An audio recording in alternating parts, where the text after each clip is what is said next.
అదిగదిగో అహోబిలం నరసింహుని ఆలయం ఇలలో నాది వైకుంఠం శ్రీహరియే వెలసిన నిలయం ఇలలో నాది వైకుంఠం శ్రీహరియే వెలసిన నిలయం దశావతారుడే వెలసిన క్షేత్రం ధరణిలో నాది పుణ్యధామము దశావతారుడే వెలసిన క్షేత్రం ధరణిలో నాది పుణ్యధామము చేరిన చాలు అహోబిలముకు పూర్వజన్మ పాపాలే తొలగును అదిగదిగో అదిగదిగో అహోబిలం నరసింహుని ఆలయం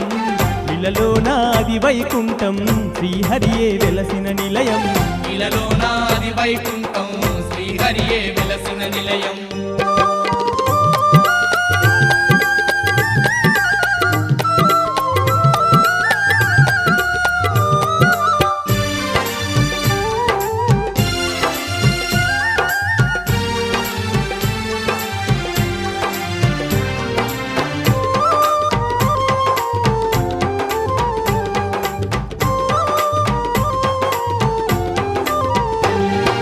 రాక్షస జాతిని హతమార్చంగా వైకుంఠమేలే ఆ శ్రీహరియే స్వయముగా తానే అవతారం దాల్చి ఈ యవని పైన అవతరించనే యవని పైన అవతరించనే వరాలు పొంది గర్వమెక్కిన హిరణ్యకశపుని మట్టిలో గలిపి ఉగ్ర నరసింహుడు తానయ్యి ఉద్భవించ